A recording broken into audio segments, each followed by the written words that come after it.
El mundo de Sofía, capítulo 1.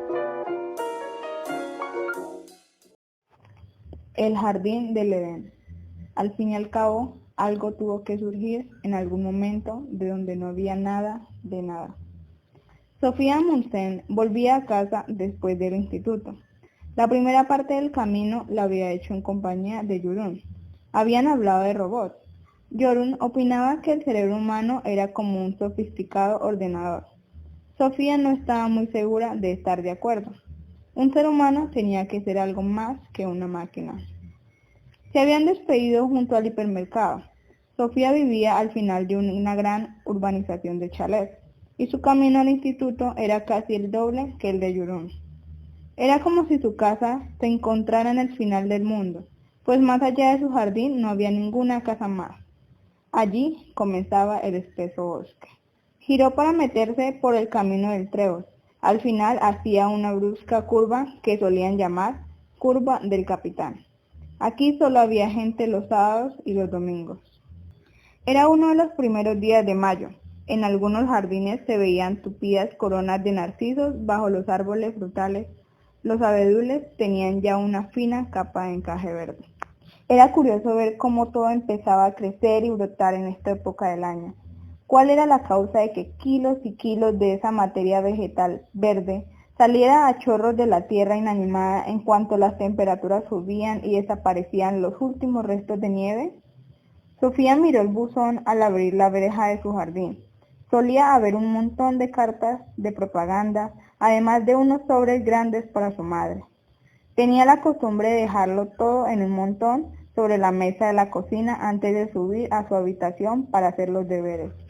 A su padre le llegaba únicamente alguna que otra carta del banco, pero no era un padre normal y corriente.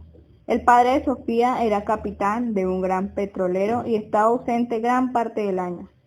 Cuando pasaba en casa unas semanas seguidas, se paseaba por ella haciendo la casa más acogedora para Sofía y su madre.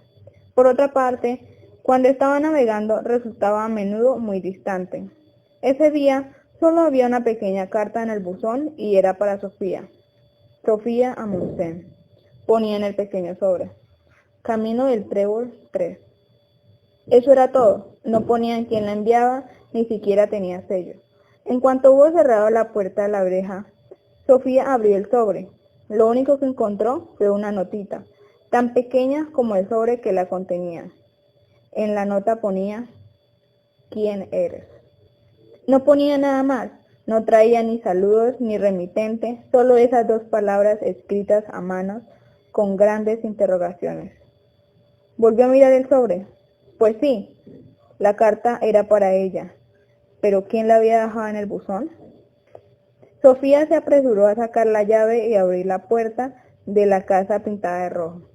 Como de costumbre, el gato Shere Khan le dio tiempo a salir de entre los arbustos, dar un salto hasta la escalera y meterse por la puerta antes de que Sofía tuviera tiempo de cerrarla.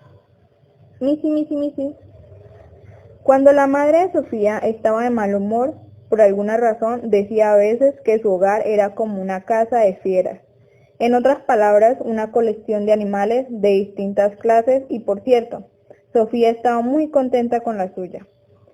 Primero le habían regalado una pecera con los peces dorados, Flequillo de Oro, Caperucita Roja y Pedro el Negro.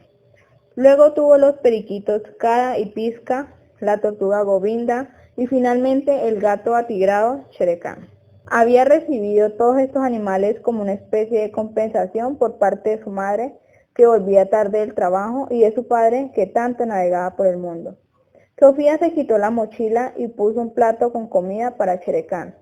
Luego se dejó caer sobre una banqueta de la cocina con la misteriosa carta en la mano. ¿Quién eres? En realidad no lo sabía. Era Sofía Amundsen, naturalmente. Pero, ¿quién era eso? Aún no lo había averiguado del todo. ¿Y si se hubiera llamado algo completamente distinto? Anne Knoxen, por ejemplo. En ese caso, ¿habría sido otra? De pronto se acordó de que su padre había querido que se llamara Sinobe. Sofía intentaba imaginarse que extendía la mano presentándose como Sinobe Amundsen. Pero no servía. Todo el tiempo era otra chica la que se presentaba. Se puso de pie de un salto y entró en el cuarto de baño con la extraña carta en la mano. Se colocó delante del espejo y se miró fijamente a sí misma. «Soy Sofía Amundsen», dijo. La chica del espejo no contestó ni con el más leve gesto. Hiciera lo que hiciera Sofía, la otra hacía exactamente lo mismo. Sofía intentaba anticiparse al espejo con un rapidísimo movimiento, pero la otra era igual de rápida. «¿Quién eres?», preguntó.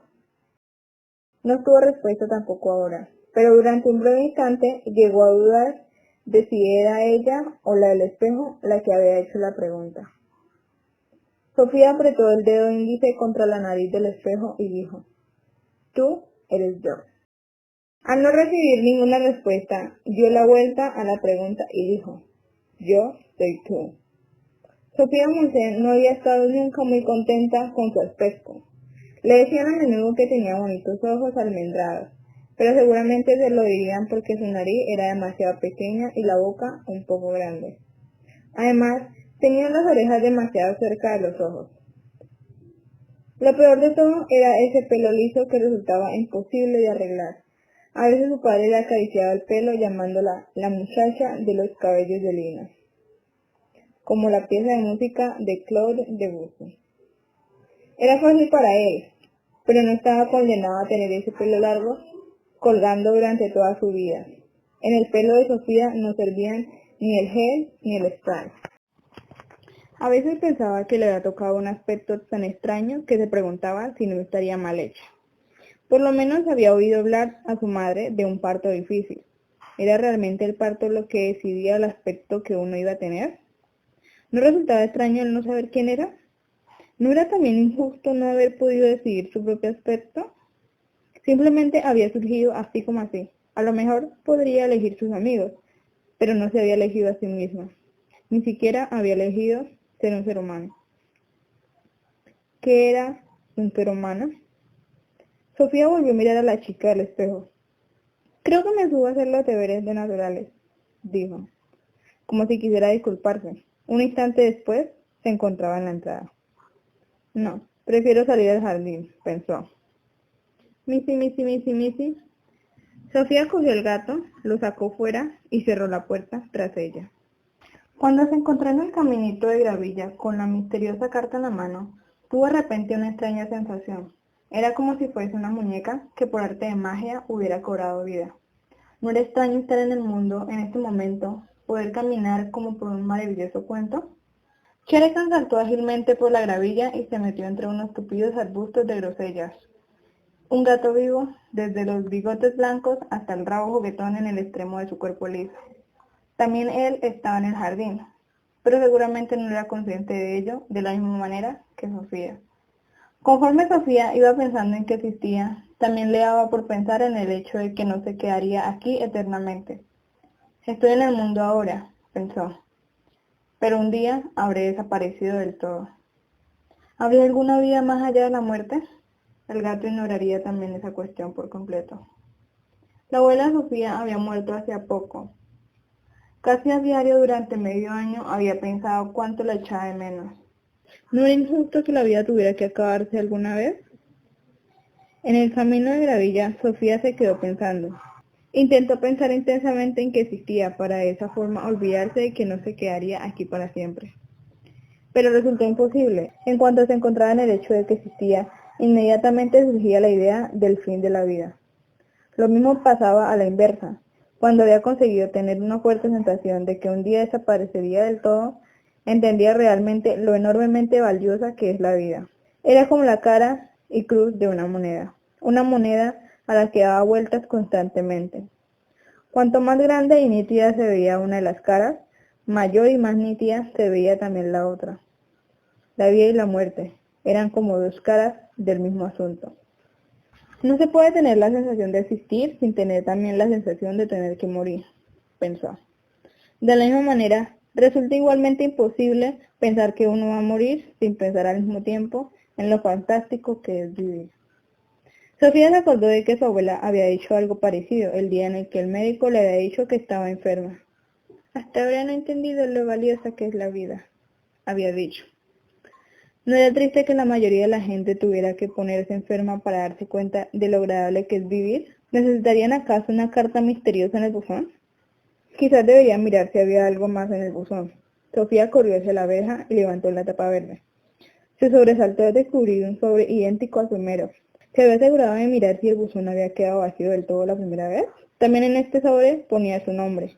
Abrió el sobre y sacó una nota igual que la primera. ¿De dónde viene el mundo?, ponía. No tengo la más remota idea, pensó Sofía. Nadie sabe esas cosas, supongo. Y sin embargo, Sofía pensó que era una pregunta justificada. Por primera vez en su vida pensó que casi no tenía justificación vivir en un mundo sin preguntarse siquiera de dónde venía ese mundo.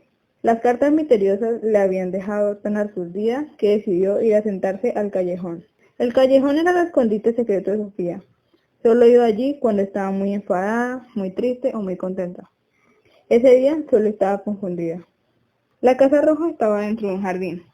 La casa roja estaba dentro de un gran jardín, y en el jardín había muchos parterres, arbustos de bayas, diferentes frutales, un gran césped con mecedora e incluso un pequeño cenador que el abuelo le había construido a la abuela cuando perdió su primer hijo a las pocas semanas de nacer. La pobre pequeña se llamaba Mari. En la lápida ponía: la pequeña Mari llegó, nos saludó y se dio la vuelta. En un rincón del jardín, detrás de todos los frambuesos, había una maleza tupida donde no crecían ni flores ni frutales. En realidad era un viejo seto que servía de frontera con el gran bosque. Pero nadie lo había cuidado en los últimos 20 años y se había convertido en una maleza impenetrable. La abuela había contado que el seto había dificultado el paso a las zorras que durante la guerra venían a la caza de las gallinas que andaban sueltas por el jardín. Para todos, menos para Sofía, el viejo seto resultaba tan inútil como las jaulas de conejos dentro del jardín. Pero eso era porque no conocían el secreto de Sofía. Desde que Sofía podía recordar, había conocido la existencia del seto. Al atravesarlo encogida, llegaba a un espacio grande y abierto entre los arbustos. Era como una pequeña cabaña. Podía estar segura de que nadie la encontraría allí. Sofía se fue corriendo por el jardín con las dos cartas en la mano. Se tumbó para meterse por el seto. El callejón era tan grande que casi podía estar de pie, pero ahora se sentó sobre unas gruesas raíces. Desde allí podía mirar hacia afuera a través de un par de minúsculos agujeros entre las ramas y las hojas. Aunque ninguno de los agujeros era mayor que una moneda de 5 coronas, tenía una especie de vista panorámica de todo el jardín. De pequeña le gustaba observar a sus padres cuando andaban buscándola entre los árboles. A Sofía el jardín siempre le había parecido un mundo en sí. Cada vez que oía hablar del jardín del Edén, en el Génesis se imaginaba sentada en su callejón contemplando su propio paraíso. ¿De dónde viene el mundo? Pues no lo sabía. Sofía sabía que la Tierra no era sino un pequeño planeta en el inmenso universo. Pero, ¿de dónde venía el universo? Podría ser naturalmente que el universo hubiera existido siempre. En ese caso, no sería preciso buscar una respuesta sobre su procedencia. ¿Pero podía existir algo desde siempre? Había algo dentro de ella que protestaba contra eso. Todo lo que es tiene que haber tenido un principio, ¿no? De modo que el universo tuvo que haber nacido en algún momento de algo distinto. Pero si el universo hubiera nacido de repente de otra cosa, entonces esa otra cosa tendría a su vez que haber nacido de otra cosa. Sofía entendió que simplemente había aplazado el problema. Al fin y al cabo, algo tuvo que surgir en algún momento, de donde no había nada, de nada. ¿Pero eso era posible? ¿No resultaba eso tan imposible como pensar que el mundo había existido siempre? En el colegio aprendían que Dios había creado el mundo, y ahora Sofía intentó aceptar esa solución al problema como la mejor, pero volvió a pensar en lo mismo. ¿Podía aceptar que Dios había creado el universo? Pero, ¿y el propio Dios qué? ¿Se creó él a sí mismo partiendo de la nada?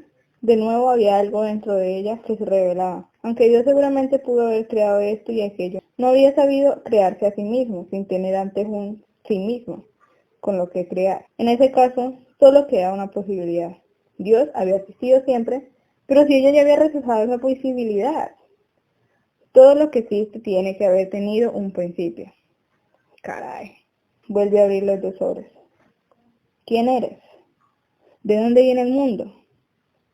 ¿Qué preguntas tan maliciosas? ¿Y de dónde venían las dos cartas?